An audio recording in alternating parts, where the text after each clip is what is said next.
welcome back to chemistry class. Today we'll be looking at understanding isomers. What are isomers? Isomers are molecules that have the same molecular formula but different structural arrangements. Now, when we are talking about the same molecular formula, it simply means they have the same number of atoms present in them. But now, if we are saying different structural arrangement, it simply means the way these atoms are arranged are now different. Okay? Now, this means that they have different physical and chemical properties. So basically, isomers they are going to show different physical properties and different chemical properties. Now, isomers can be found in organic chemistry where carbon-based molecules can form many different shapes and structures. Types of isomers. We have structural isomers. These are molecules have a different arrangement of atoms in space. I repeat, structural isomers are molecules that have a different arrangement of atoms in space. We also have geometric isomers. This we can either call it cis or trans isomers. For instance, you must have heard cis, both one in, or trans, both one in. So those ones we refer to them as geometric isomers. So whenever you hear the cis or the trans, we are talking about geometric isomers. We get to understand this better as we move on in the lesson. So by definition, we say geometric isomers, they are isomers that have a different arrangement around a carbon-carbon double bond. So basically, you'll be seeing geometric isomer in alkane, basically in alkane. Okay? Now we have the stereoisomers. Stereoisomers, they are molecules that are non-superimposable.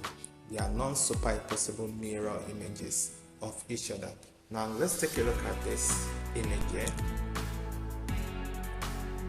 Okay, so let's talk about the structural isomer. Now you can see this structure on the screen. Here we have butane, and here we have methylpropane, which is also called isobutane. Now this isobutane is an isomer of butane. Why do we say that? Remember we said an isomer, they have the same molecular formula but different structural formula. So if you look at this butane, you see that the structure of this butane is different to this methylpropane. But if you look at the molecular formula, they are going to contain the same number of carbon and the same number of hydrogen. Let's count. This is 1, 2, 3, 4. That's 4 carbon. Here 2, 1, 2, 3, 4. That's also 4 carbon. Let's count the hydrogen. 1, 2, 3, 4, 5, 6, 7, 8, 9, 10. Let's count these two. 1, 2, 3, 4, 5, 6, 7, 8, 9, 10. So you can now see that they both have equal number of atoms, but it's the arrangement of these atoms that differs. So that's why we say that methylpropane is an isomer of butane. So in other words, we can ask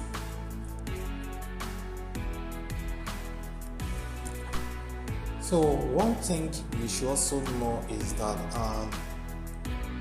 isomers, they usually have different physical properties and different chemical properties. So it's expected that the isobutane would behave differently from the butane. So this is another example, ethane. So you can see that in this case now, we have 2,3-dimethylbutane, which is also an isomer of ethane. Okay, so now there is a way you can determine the possible isomer of a compound. For instance, the question says that what is the possible isomer of pentane? What is the possible isomer of pentane? What you just need to do is to follow a particular formula, which is 2n minus 1, 2n minus 1, where n represents the number of the last isomer. Now, if we are considering pentane now, we know that butane comes before pentane. Butane is 4 carbon, pentane is 5 carbon. So in other words, we know that the possible isomer for butane is 2. So that 2 will represent our N for us to determine possible isomer for pentane. So what we just need to do is to put 2, to substitute 2 for N. So it's going to be 2 times 2 minus 1. That will give us 3. So the possible isomer for pentane is going to be 3.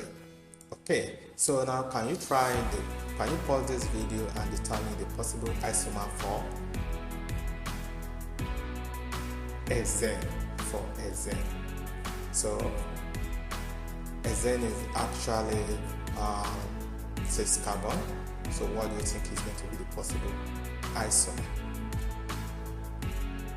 Okay, so you can just continue do that, apply the formula and see how it goes. So you can as well check your answer from the screen. Okay, so we say structural isomers are the same molecular formula but different arrangements of atoms in space.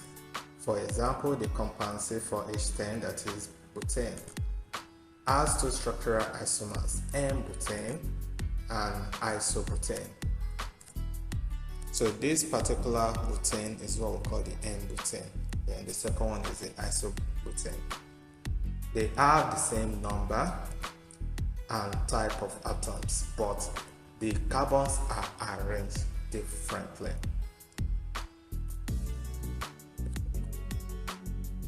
Propane has no isomer.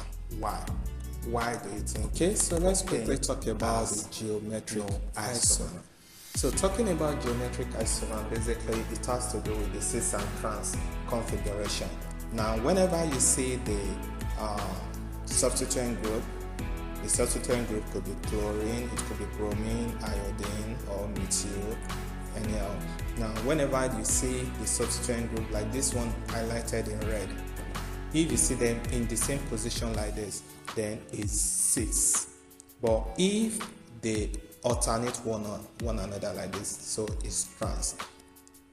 Looking at this now, this is cis, both 2 in. Why do we call it both 2 in? Now, first, you will notice that we have 4 carbon present. So because of the 4 carbon, that's why it's referred to as butane. So also in this case too, we have 4 carbon present. So, but we call this trans because of the arrangement, the way they are being arranged. Okay.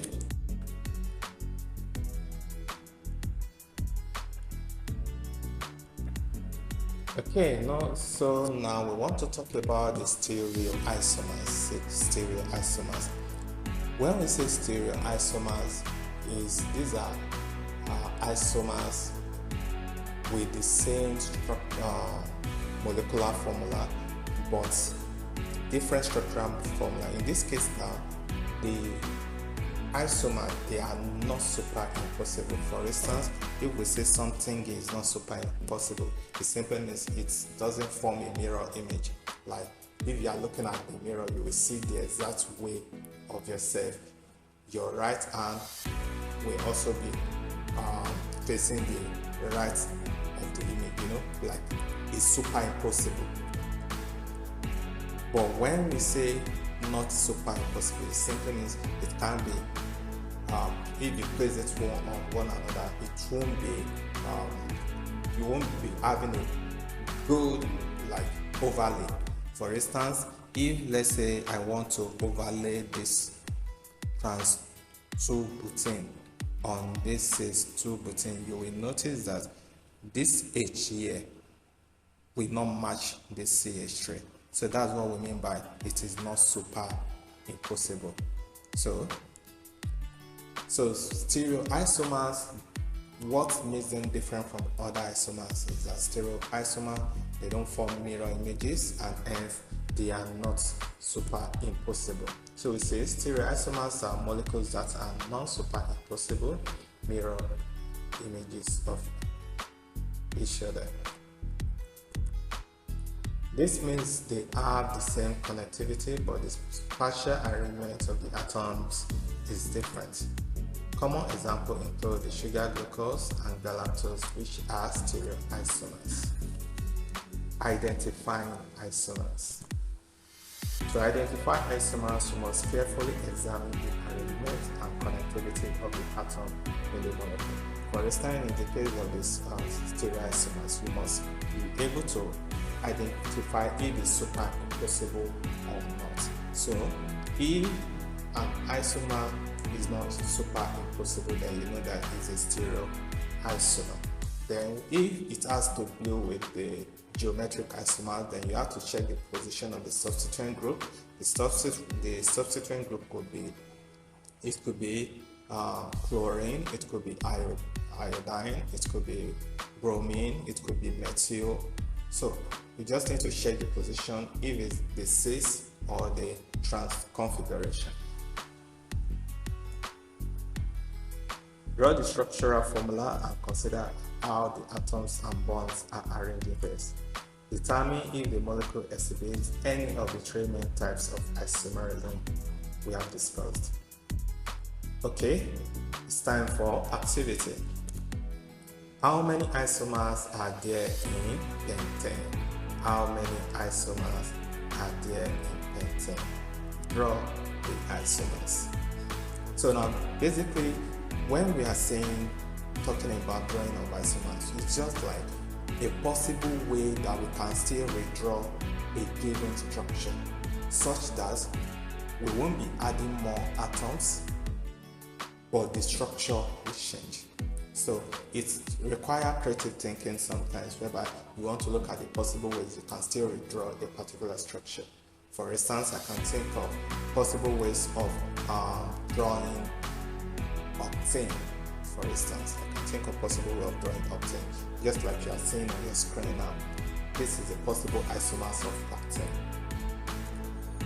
So the second question says, draw the structure of cis-1,2-dibromoethane.